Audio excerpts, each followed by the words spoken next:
So kapag nag-reverse parking ka, so maraming sitwasyon ito. Kung halimbawa katulad nito, halimbawa ganyan ang sitwasyon, wala naman nakaparada dyan sa kaliwa mo. Halimbawa ito yung paparadahan mo, itong ulang parking. Diyan pa lang sa ulang guhit, pwede mo lang tapatan ng side mirror yan. Tapos bera ka lang papuntang kaliwa, ang goal mo naman yan, yung ulang tinapatan mo na guhit, makikita mo dyan sa kaliwa. Yung pangalawang guhit dun sa kanan mo, makita mo dito. Ganito siya yun tapat si side mirror. Sabay pihit sa kaliwa.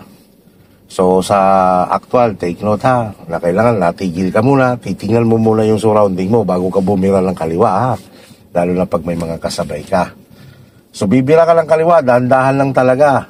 Tapos, ang goal mo nun, pag nakita mo na parehas ang guhit, nakita mo na yung guhit sa kanan, nakita mo na yung guhit sa kaliwa, tigil. No? Tapos lagay si hazard, lagay si reverse, tuwid si manubela, atras ka na lang, papantayin mo lang left and right po. Tulad ng sabi mo kanina, pag nagre-reverse ka, ang side mirror mo ang katulong mo dyan. Ano? Sige, subukan mo. Yan muna yung una nating parking na gagawin. Yan. Makikita mo naman yung guhit eh. Yan. Very good. Okay, stop. Yan, sige, hazard ikaw. Lagay si reverse. Sagad si clutch ha. Sagad lagi yan si clutch. Yan. Reverse ikaw. Tingnan mo lang yung left and right mo, no? Yan. Tanda lang. Yan. Ganyan lang. Clutch control lang. Yan. Ganyan mo. Op. Ganito. Sige, start mo muna makina. Ganito mo kontrolin yan si sasakyan na manual kapag nag-atras ka. No, sige, lagay mo sa reverse. Sagad si clutch, yan. Tuwid mo lang si manibela, no? Ganito mo siya, control. Sige, hawak ikaw sa manibela. Bitaw ka sa brake. Patong lang ang pakay gas. Yan, angat mo lang si clutch. Tingnan mo, angat mo si clutch na nagalaw siya. Yan, alis ang paan yan kay brake. Yan lang. Sige, angatan mo pa siya konti na nagalaw. Pag gusto mo tumigil, lubog mo si clutch. Lubog. And then alalay kay brake. Yan, every time na iangat mo si clutch, alis ang paa kay brake, no? Clutch control lang ang sinasabi. Tingnan mo.